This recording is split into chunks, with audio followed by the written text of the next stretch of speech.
Well, welcome everybody. Thank you for joining us tonight for our presentation about home buying. We're really excited to go through this with you, and whether you've bought a home before or this is your first time, this is great. We're definitely going to break this down for first-time home buyers, but it's a great refresher for people who have maybe bought a home in the past and it's just been a while. Absolutely. Well, let me see. There we go.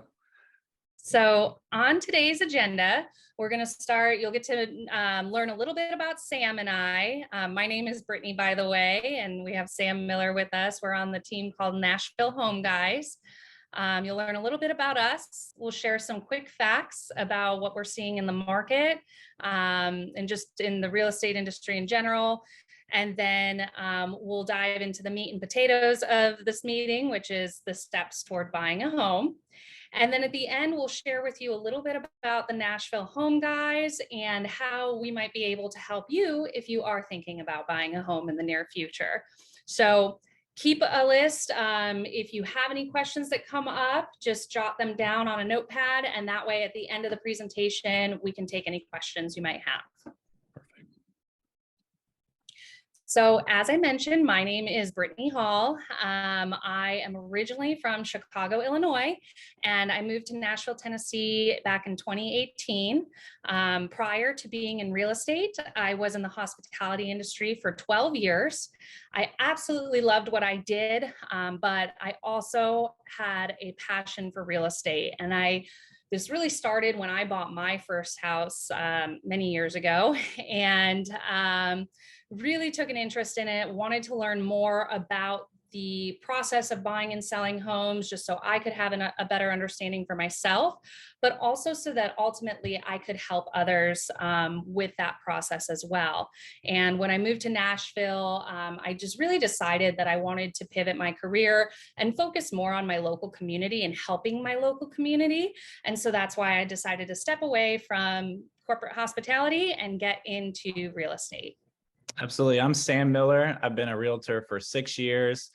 My family moved to Nashville when I was 4, so I consider myself a native, even though I wasn't born here. I was in the outdoor industry before real estate, so I worked with Specialized bicycles, GoPro, Yakima bike racks, and when it was time for me to transition my career, I too, like Brittany, had a real passion for serving people.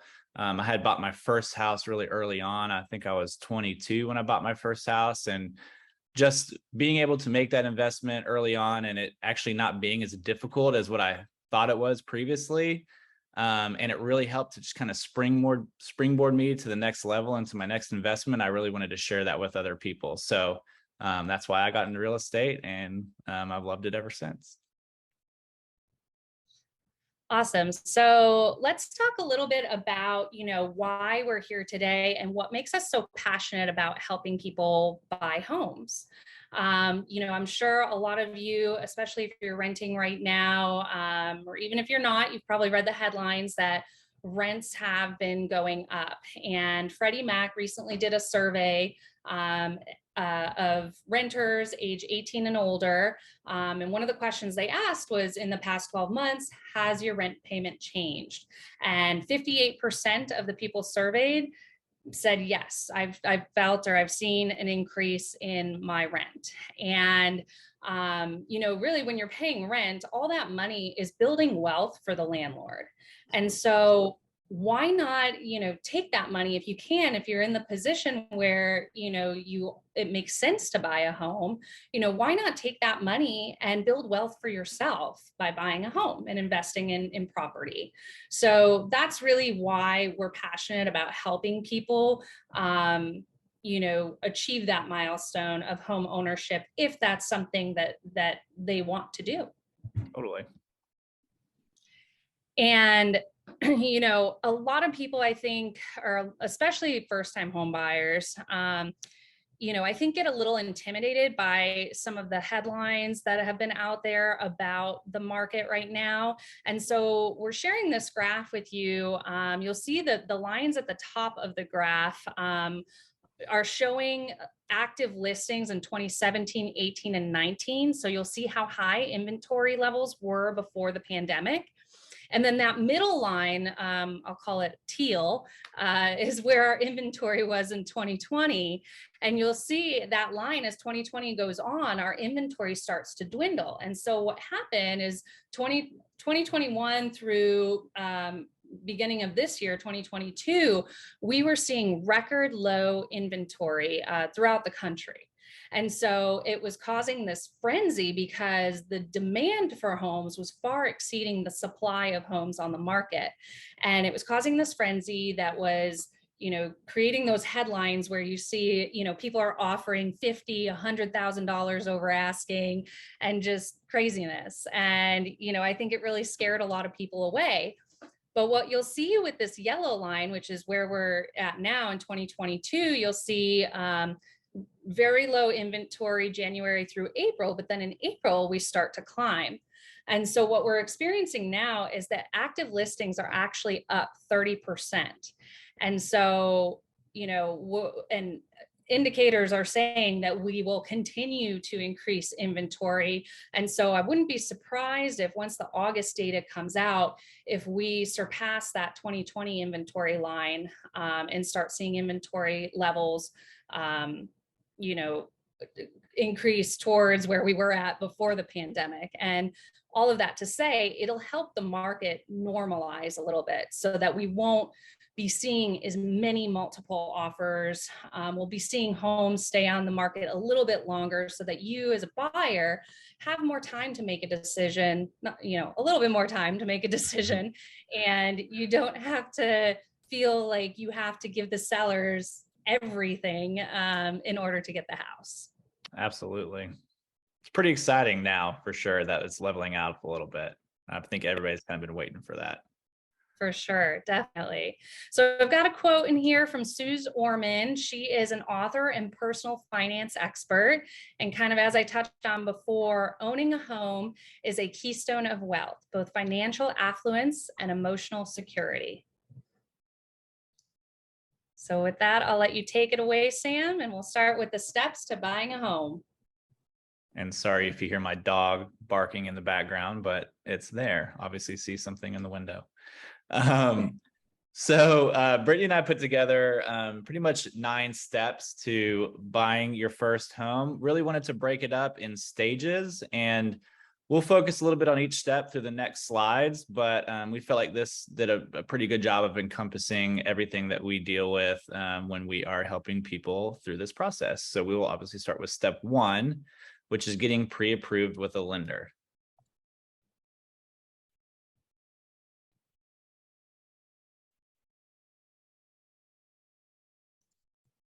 All right, now we'll start there.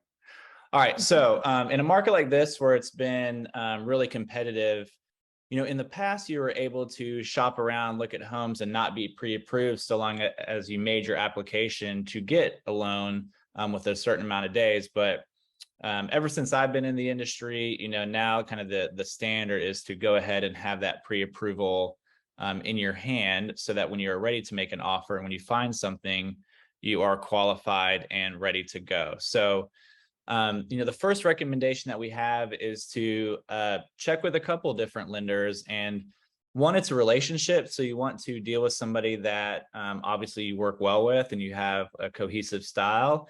And then 2, some other, lenders might have different fees and some different products that might be able to serve you better. So it's always good to check around with like maybe 2 or 3 people.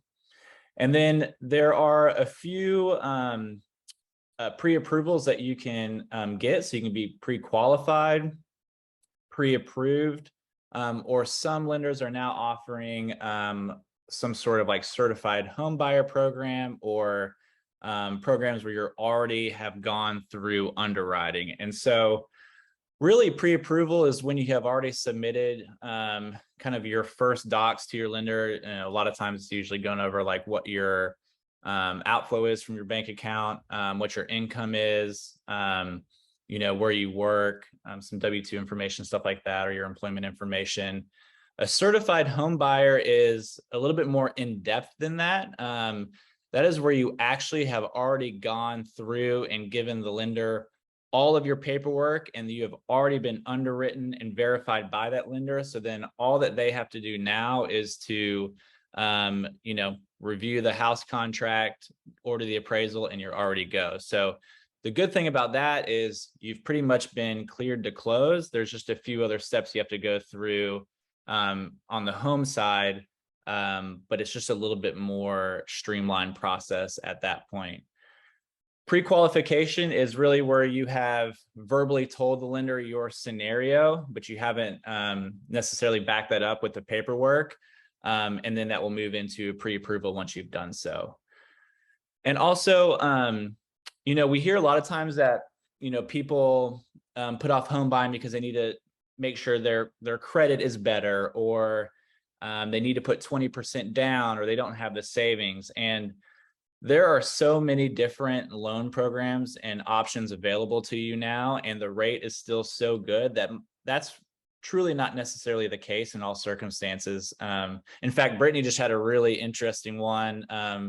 She just closed a client, and I'll let her talk a little bit more about that, but they only brought like $300 to closing or something like that in total. Yeah, so we're closing tomorrow. And my client was able to qualify for a THDA loan, where the state of Tennessee is assisting with her closing costs. And so because of that, she will only need to bring $250 to the closing table, which awesome. I think is absolutely amazing. So that's so cool. So there are, I was talking to a client last night that is going to move to Ashland City, and they would qualify for a USDA loan, which is 0% down. And so we could ask that seller for some credits in their closing costs, and they could be in a very similar scenario as that as well. So, you might be more qualified than you think. Mm-hmm. So the second step is finding a realtor. Now, I might be partial. I think the Nashville Home Guys are pretty good realtors, but you definitely want to find somebody that you trust, or a referral from somebody that you trust. So I always tell people to start with their network. Ask your family and those close to you for referrals and see who they've used and had a great experience with. It's also a good idea to conduct some interviews. So again, just like I talked about on the lending side, people work differently. People have different personalities, and it's important for you to maybe interview 2 or 3 realtors to make sure that you mesh really well with that professional and that they are experts in the area that you are, looking to buy.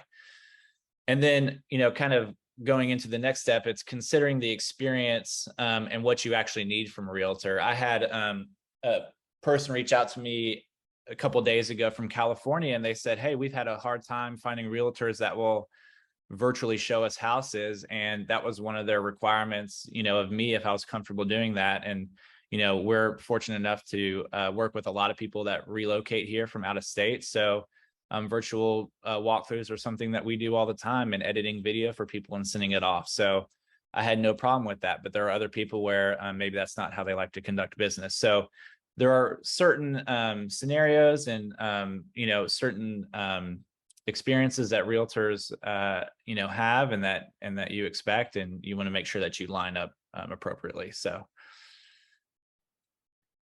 the next step, which we all love, is to actually start looking for houses. So again, first step, get pre-approved.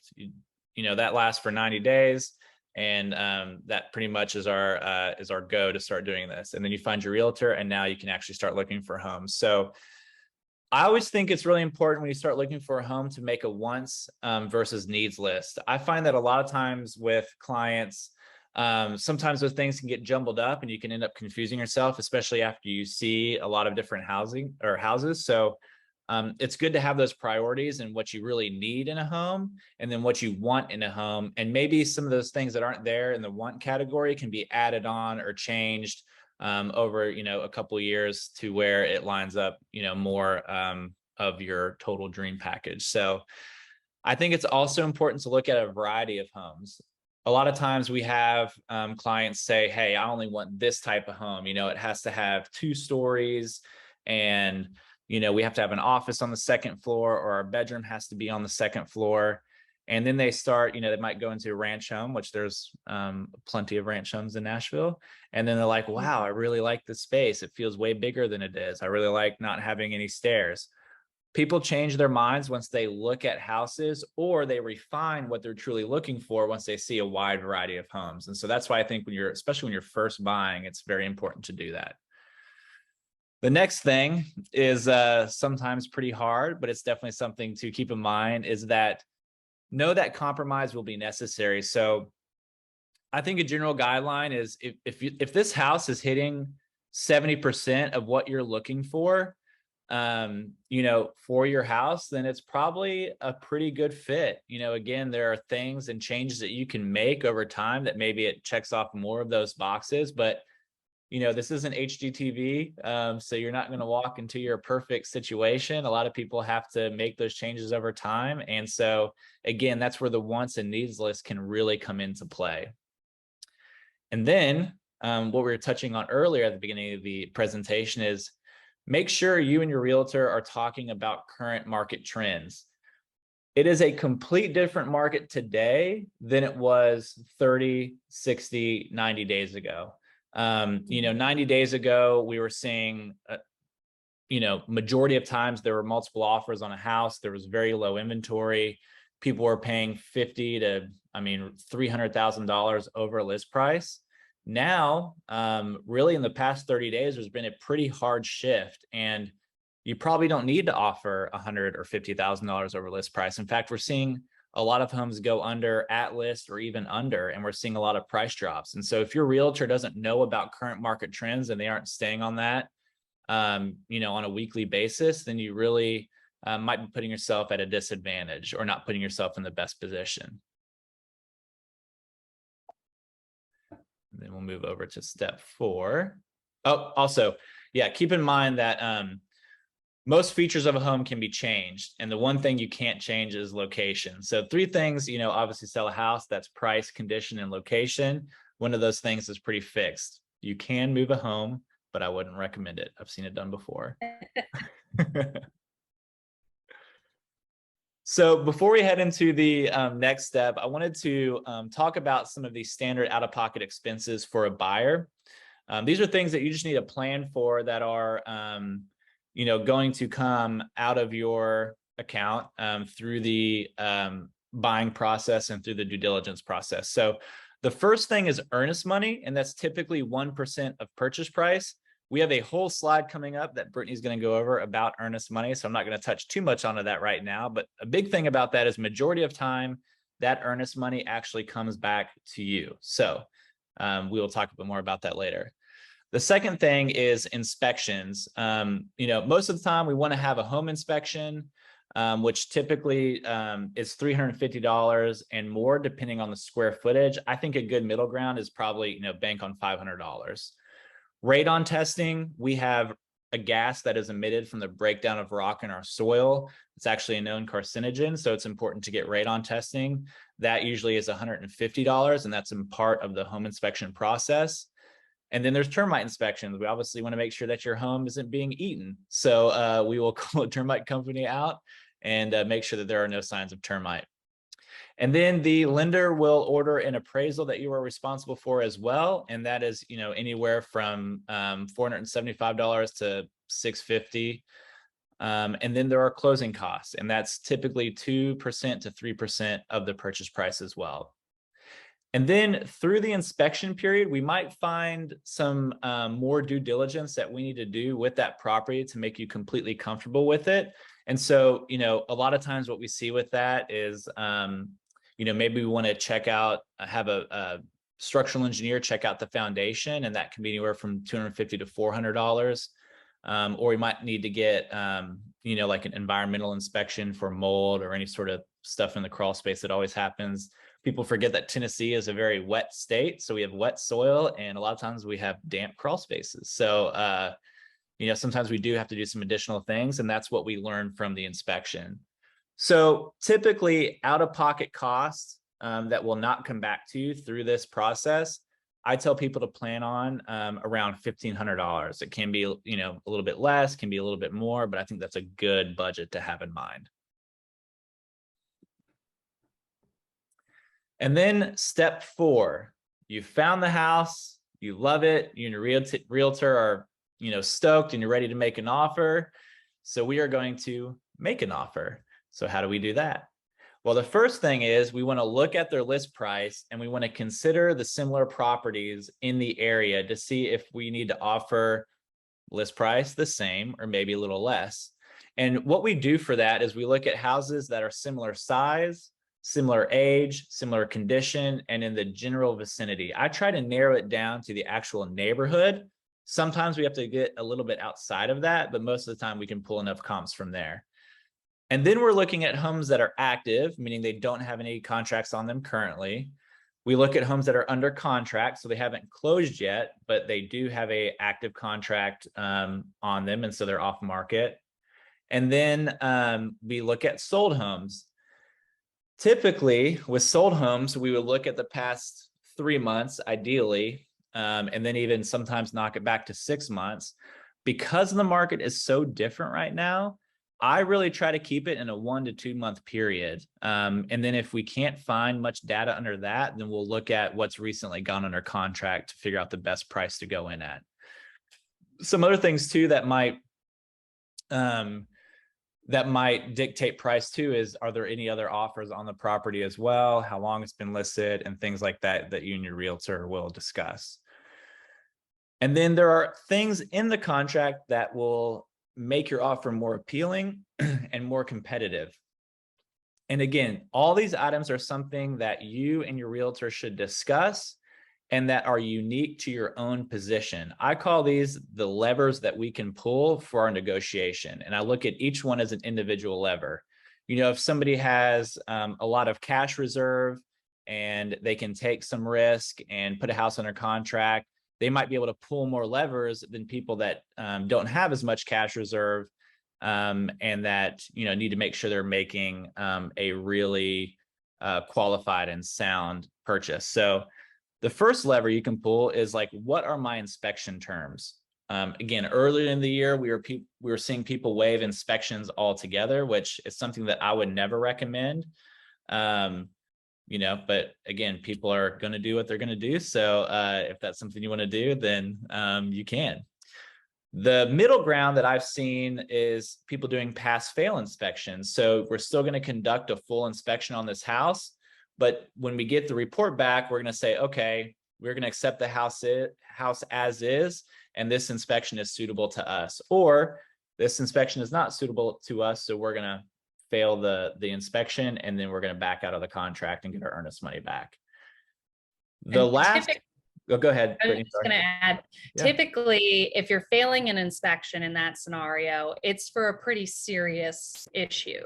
So not because the light bulbs are missing in certain fixtures or the toilet seat is loose, you know, nothing like that. It's because something is seriously wrong with the roof, the foundation, the HVAC system, stuff like that. Those are really the reasons to fail an inspection. Yeah, great call out. Exactly right. And then, you know, kind of the way that inspection terms were previously in contracts before we got into this crazy market is that, you know, you would have the inspection and then you would ask the seller to do certain repairs that were related to the safety of the building. So those are kind of the 3 different inspection terms you can have. Close date is another negotiating lever. People have different close date needs. So the seller might need an extended close date. They might need a fast close date. So depending on your certain scenario, you can try to appeal to the seller as much as possible. Also, appraisal contingencies or appraisal gap coverage. We'll get into appraisals a little bit more, but essentially the bank hires an appraiser and that they come out to evaluate the market value of that home to make sure the bank is doing a sound investment. And so people were waiving the appraisal contingency altogether and saying, we don't care if the house doesn't appraise for our purchase price, we'll just come up with the cash over it if it doesn't. Or they might say, if the appraisal is, you know, up to $10,000 below our purchase price will cover that gap. Or you can have a full-on appraisal contingency that says, hey, if it doesn't appraise, we have to come to an agreement, or the seller needs to drop their price to that appraisal amount. And if they don't, then we can back out and get our earnest money back as well. Another one is temporary occupancy. So again, a seller might need a fast close, but they might need to rent their house back for 30 or 60 days from you. And there's a separate form for that. Financing is another one. Are you cash? Are you conventional loan? Or are you using a government-backed loan like FHA, VA? Those come into play as well, definitely in a multiple offer situation. And then who's paying the title insurance? It was pretty standard in Davidson County for the seller to pay title insurance, and now it's pretty much standard that the buyer pays title insurance. Of course, purchase price, probably the biggest lever that you can pull. What are you willing to pay for the home? And again, that's something that you'll make off of your comps and conversations between you and your realtor. And the last negotiating lever that I see a lot is earnest money. Typically, like we said, it's 1% of purchase price, but I've seen it up as much as 4 to 5% of purchase price. The more earnest money you can put in, typically the better, because then you have a little bit more skin in the game, and sellers know that you are very serious and that you're willing to bring this thing to the closing table. So with that, I will let Brittany take over step 5.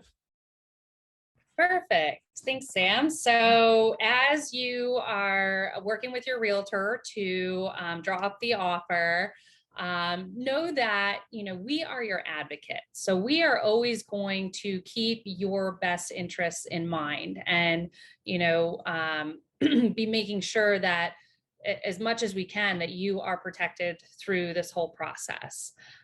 So once we submit the offer to the listing agent, know that the seller can accept, reject, or counter your offer. Accept and reject, that's pretty straightforward. Countering is just when they are not saying yes or no, but they might come back and ask for either, it might be the purchase price, they might ask for more money, whatever is most important to them. They could counter and come back. And I always say countering is a good thing. It means we're still having a conversation. They haven't told us no, and hopefully we can get to a yes. So expect some negotiation. Obviously, both sides are going to want their interests protected. And, there is going to be that negotiation dance to find that fine line where, both the seller is happy and you as the buyer are happy. And then once your offer is accepted, just keep in mind that you will need to turn in your earnest money within 3 to 5 days. So on the next slide, we'll talk a little bit more about earnest money, which I know we've mentioned quite a few times now. So earnest money, as we said, 1 to 2% of the purchase price. It really is a show of good faith that you are serious about this purchase and that you're not just throwing offers on multiple houses and, going hog wild with your house purchasing experience. You're very serious about this house and you're showing the seller that. I tell people it's pretty similar. Sorry, Brittany. I tell people it's pretty similar to where if you are calling a car dealer and asking them to hold a car for you to go look at for the next day because you're really interested in it, they might require a deposit down, because if they didn't do that, they might miss out on a potential sale because they held the car for you, you didn't put any money down, and then you no longer were interested and you just didn't go buy. So then they might have lost out on something. So it's kind of the same deal. You're putting kind of a good faith deposit down on the house, saying I've got some skin in this game to see it through. Totally. Yeah. Good analogy. And so important to note that it is held in a third-party escrow account. So it's not like the seller automatically gets that money. It's held in a neutral third-party account. And that way, if something were to come up, and we were in a situation where you could get your earnest money back, you'll get it back. But typically the earnest money will come back to you at the closing table. So it will be applied to your closing costs and come off of that bottom line. Now, there are some situations in which, other situations in which your earnest money will come back to you, and those are through the protections that are built into the purchase and sale agreement. And so we've kind of talked a little bit about some of these protections, the first one being the inspection contingency. So, heaven forbid there's a situation where the inspection comes back and it's just so bad that you're like, no, I cannot handle this. Like, I can't do this. It's too many fixes, too big of problems, and you need to walk away. You can walk away and still get your earnest money back at that point.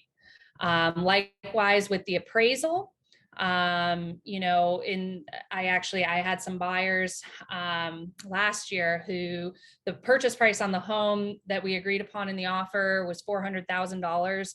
The appraisal came back at $360,000, a $40,000 difference. So at that point, it's a conversation with the seller, Mr. Seller or Miss Seller, are you willing to come down and meet me at 360? Sometimes they are, sometimes they're not. And then usually they're probably going to try to ask you to bring some more money. And, if you have the cash to cut some of that gap, great. But ultimately, if y'all can't come to an agreement on the price at that point, then you can walk away and still get your earnest money back because the house did not appraise for the purchase price. And also with financing, if for any reason, something happens with your financing and that falls apart and you can no longer obtain financing for the home, you will be able to get your earnest money back at that point as well. And it's important to note, this is why we also tell people when you are shopping for a home, do not go make big purchases like buying a car, don't open up new credit cards, stuff like that, because that will all affect your credit score and your debt to income ratios, which will really kind of mess with the whole process. Absolutely. All right. So step number 6, once you are under contract, you've submitted your earnest money, you're going to get a home inspection next. And if you don't know any home inspectors, don't worry about that. Your realtor should have some inspectors that they can recommend. Just keep in mind that the inspection is typically on a timeline. And rule of thumb is that the inspection should really be done in 10 days or less. The shorter time frame you have for an inspection period makes you a little bit more competitive, because you're showing the seller, hey, Mr. Seller, I'm going to get this done quick. I'm going to get us moving on to the next step as quickly as possible. So just be aware of your timeline. Your realtor should also be helping, keep the timeline on track. But know too that the inspection is really just a visual inspection of what the inspector can see with their 2 eyes. They'll get in the crawl space, they'll get in the attic, but they're not going to go open up walls. They're not going to, dig into things in that way. They're just looking at what they can see, and making note of any deficiencies or issues that they can openly see. Inspectors are held to really high standards. So typically they are going to write up every little detail that they see that could be an issue in the home. So know that at the end, you're going to be given a very lengthy report. And, some of the best inspectors, in my opinion, will sit with you and tell you, okay, from their professional point of view, these are the top 5, 10, however many issues that they really think need to be urgently addressed versus the rest of the issues, which are really just, they had to jot them down to cover their butts, but they're things that could be done over time. They're not super urgent or, not big safety or hazard issues. Absolutely. And then I think, Sam, you mentioned this earlier, but repairs should always be centered around safety and deficient items in the home. So again, really just focusing on maintaining the structural integrity of the home and stuff like that is really what we're focused on. And they might also record things that are not up to the current codes of today. So if you're buying a 1960s ranch home, it's obviously not going to have the same electrical standard that is required of new builds today that the inspectors also needs to note. So, I remind people as well that some of these things are safety items, so you definitely should get them repaired, but some of them are actually fine, even though they aren't up to standard code. So it's not the seller's responsibility to bring things up to the standard code of today, but you definitely want to make sure that things are safe. So. Yeah.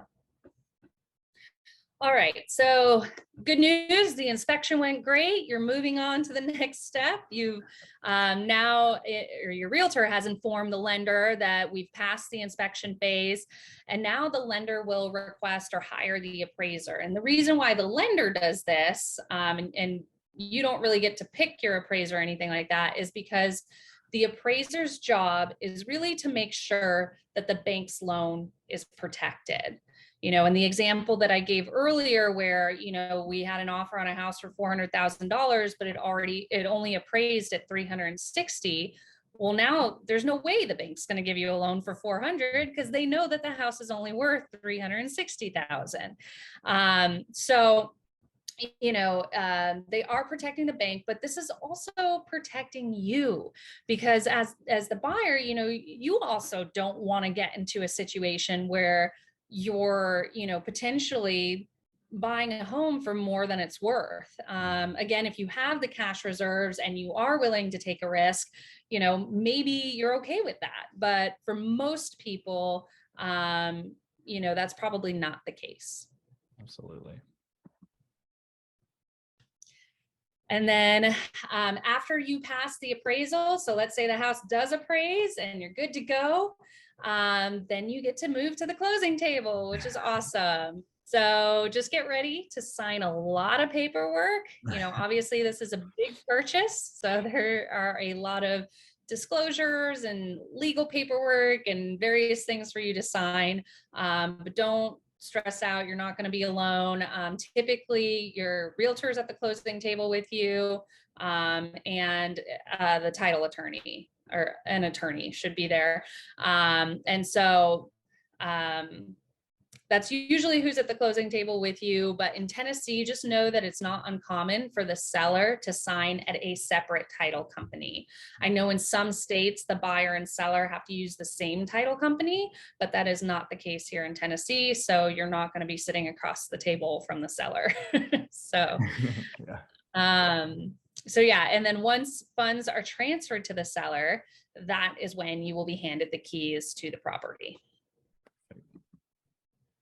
And of course, once you have the keys, you can move in. The house is officially yours. And and you can start making it your own. So keep in mind too, if you need any recommendations for movers, handymen, any sort of tradesmen of any kind, ask your realtor. Chances are they should have a vetted list of people that they've worked with or clients have worked with that have good reputations and do great work. So don't be afraid to ask them. Absolutely. So those are the steps to buying a house. And we do have on NashvilleHomeGuys.com, we do have a buyer's guide that's free to download. So go check out NashvilleHomeGuys.com and click on the buyer's tab, and you will see our free download that walks you through those steps too. A little bit about the Nashville Home Guys. We have 6 awesome realtors. It started over 10 years ago with my dad. It was actually himself, and what Brittany alluded to earlier was, really wanted to put together a group of people in the same industry that were vetted, that they worked well together, that provided a high quality of service. So he had electricians and plumbers and contractors, and then himself as a realtor, so he could kind of be a one-stop shop. So that's how the Nashville Home Guys started. And then I came on board, and we teamed up and really expanded the team. So We have experience all over Middle Tennessee, from Clarksville to Lewisburg to Pegram to Lebanon to Metro Nashville. We kind of cover all of Middle Tennessee. We deal with a lot of people relocating to the mid-state region as well. And then from our family to yours, we want to help you call Tennessee home. And then our mission, we really want to provide an honest, reliable, and informative home buying experience. We all lead with a heart of service, and we strive to provide personal attention and a hands-on approach with everybody that we work with. We pride ourselves in being experts and guides to the process. And we hope to be a resource to you even long after you're in your home. And we believe that anyone who wishes to become a homeowner should feel empowered to do so, and we hope to get you there. You know, when we were really looking to build out this team, it was very important for my dad and I to find people that truly serve with their heart and to put others, you know, first. And so this is our team from left to right. It's Kara, Aaron, the Brittany Hall, who's been on here with me, Mary Beth, and then myself in the front with my dad, Steve Miller. And I think we've really done that. We all, you know, I think everybody serves their clients to the best of their ability, and we're willing to make sacrifices. We even serve like the Nashville community on the side as well, and that's very important to us as well. So we really want to lead with a servant's heart, and I think we've achieved that, and I'm proud of every single person. So here's what we can do for you. We really want to have hands-on guidance throughout the process. We are literally with you each step of the way. You'll probably get sick of us through the process, and then you'll move in. You'll be like, whoa, I'm not talking to Sam or Brittany every single day. Speak for yourself, Sam. My client just told me she's going to be sad to not talk to me every day. I know. Maybe I'm too clingy. I don't know.